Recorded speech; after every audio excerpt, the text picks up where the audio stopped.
Hello, hello, hello. Welcome back to the Shoe Snob Podcast. Here we are with a new episode called How Long Does a Shoe Last?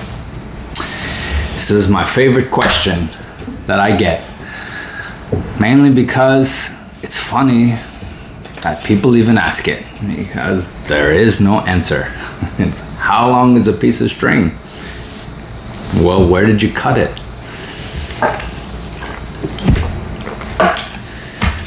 Nobody can tell you how long a shoe is going to last. Salesmen that give you figures are nothing more than liars.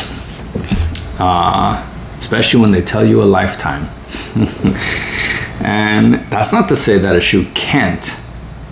But that's to say that that person doesn't know you to be making that point. Or that claim, so to speak.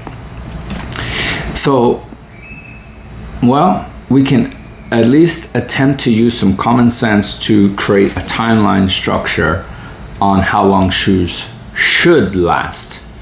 But again, there are so many variables to the outcome of a shoe's lifespan that it's very difficult for anybody to make a claim on a specific time frame that a shoe will last. So let's get into what affects a shoe's lifespan.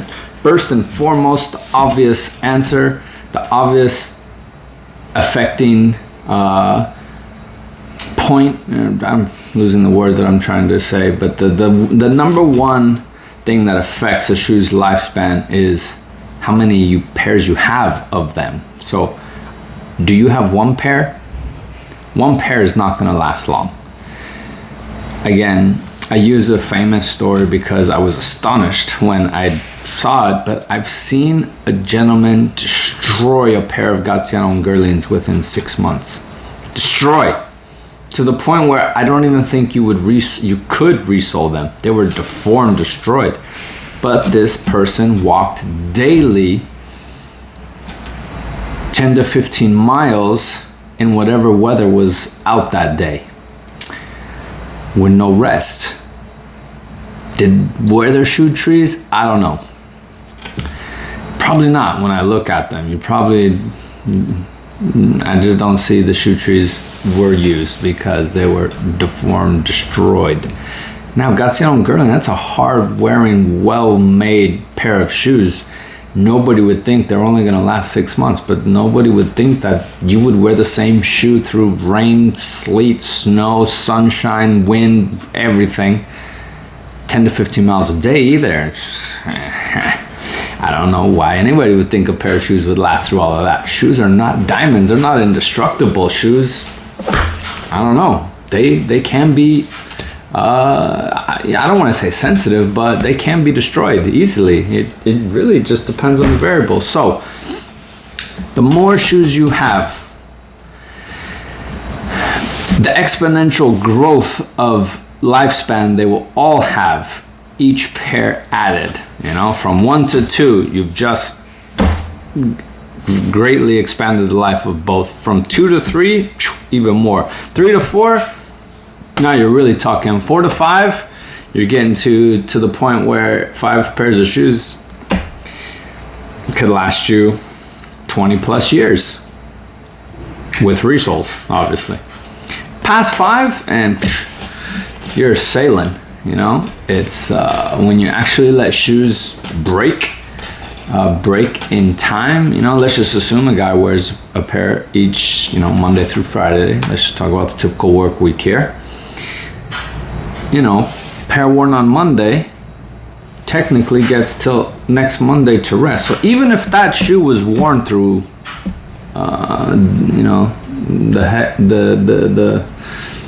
the worst weather and back, let's just say that guy lives in New York and it's raining all day. Shoes got soaked, shoes got wet, but he uses shoe trees. At the end of the day, he puts those shoe trees in, the shoes dry, assuming he does a little bit of brushing and conditioning. That shoe has a week to rest and to recuperate from that treatment. Now, if he just wore those shoes straight again on Tuesday, those shoes are toast very fast. But the fact that they get a rest for that amount of time is helping them get back to before they receive that treatment. Because it's not like one day of bad weather is going to like knock a day of lifespan off. If you retreat the shoe, everything dries evenly, you condition it, you rejuvenate it, it's good again. So more than 5 pairs and you're set, but 1 pair worn regularly, 2 pairs worn regularly, those shoes won't last the 20 plus years that the salesman's selling you, you know? It's not gonna happen. There's too many things that can happen to the shoes in that amount of time to be able to make that claim. So that's the number one factor that comes into play. Now let's talk about the other ones. So I kind of touched on it, but again, where you live is a huge factor of how long a shoe is going to last, you know? Do you live in a dry climate, a wet climate, a cold climate, a hot climate, a rainy climate? You know, the same pair of shoes in San Diego might last a lot longer than the same pair of shoes in Seattle. Seattle rains a lot. San Diego rains hardly any. Rain, unfortunately, weakens the materials, particularly the sole, so that when the sole is wet, every step is taking a little bit off of that sole, a little bit off, a little bit off, a little bit off. When it's dry, not as much. So, again, where you live dictates some of the lifespans of your shoes, because climates affect the natural wear and tear. If you got a lot of monsoon type weather, it's gonna affect. Now at the same time, super dry places like New Mexico, Arizona might have their own effects if you don't regularly care.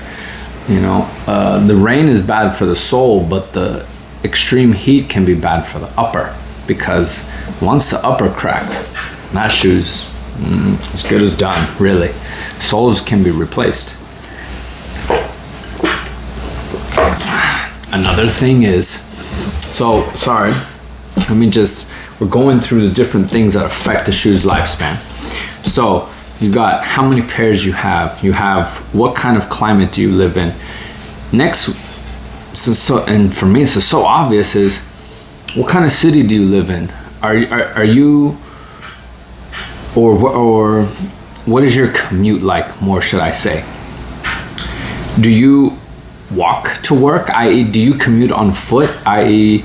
go from your apartment in Manhattan to the subway to the office and back again? Because that means you're on your feet that whole time, touching real world things like pavement and concrete and marble and all these other things that we touch from house to work in a city, for example, like Manhattan, or any other major metropolitan city where somebody potentially lives in the downtown area and commutes to downtown. So chances are they're on their feet the whole time. That person will wear their shoes faster than the person who lives in the suburbs, goes from his front door or side door to the car, from the car to the parking lot, which if they work in a fancy place might have a parking garage, which is always dry, and then from there to work, which are gonna be, you know, chances are probably not carpeted, but just regular hardwood floors, but those are also controlled environments, no wetness, and back again. That person hardly sees concrete and or weather, all controlled environments. That person's shoes is going to last longer than the guy who commutes on foot. Next thing, and you know, let's hope nobody takes offense to this, but it's reality. Weight. If you are heavy, you will wear your shoes harder than somebody who's stick thin. I can't argue with science and gravity and the things that actually happen. When you are heavy, you are putting more weight down on those feet. Each step you take has a harder thrust. When you are light and you weigh barely anything, your steps may not make as much kind of wear and tear. Those things matter. Weight matters. Just does. Anybody that tells you otherwise is lying to you. Now again, outside of weight is the way we stride. Some people walk like prancing around, tiptoeing. Others spring off their toes. I spring off my toes quite hard. I walk quite purposefully, so to speak.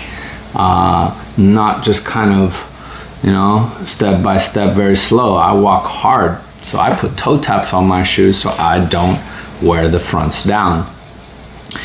So because I put toe taps on my shoe, that's the point of which my shoes get the most wear. And that helps me so that I don't prematurely need to resole them.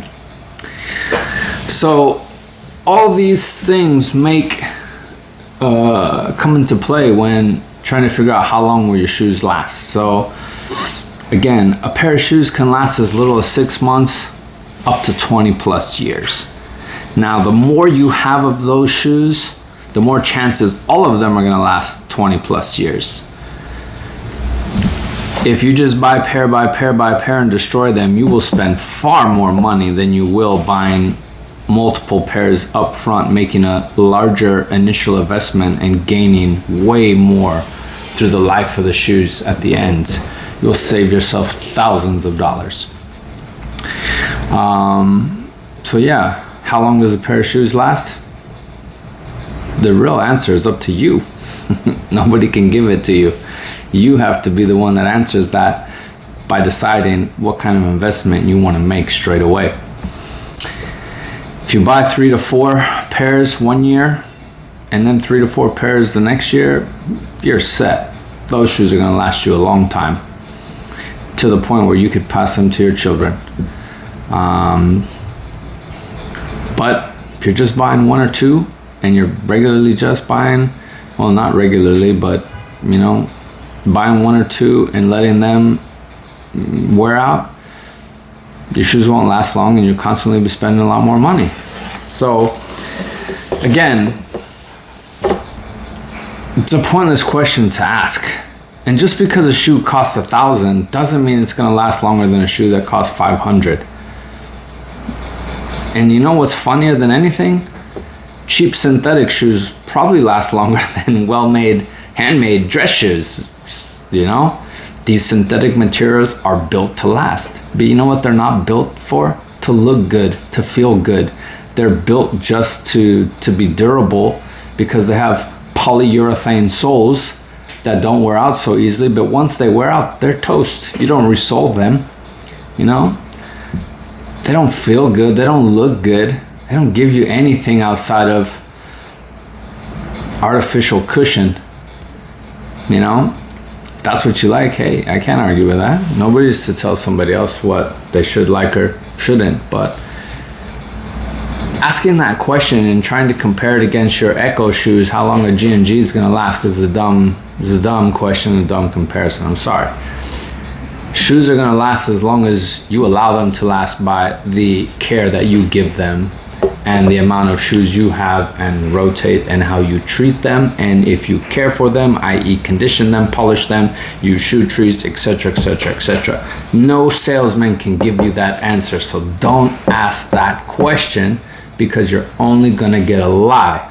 Unless that salesman tells you, I don't know, that's the only real answer. So again, how long does a pair of shoes last? Who knows? How long are you going to allow them to last by the treatment that you're going to give them? That's the question you should be asking yourself. So anyway, moral of the story, don't ask a question anybody that nobody can answer, and don't believe any salesman when they give you that answer, because nobody can answer it for you. Only you can. Hope you've enjoyed this video. Please do stay tuned for more, and thanks as always for tuning in. Bye bye.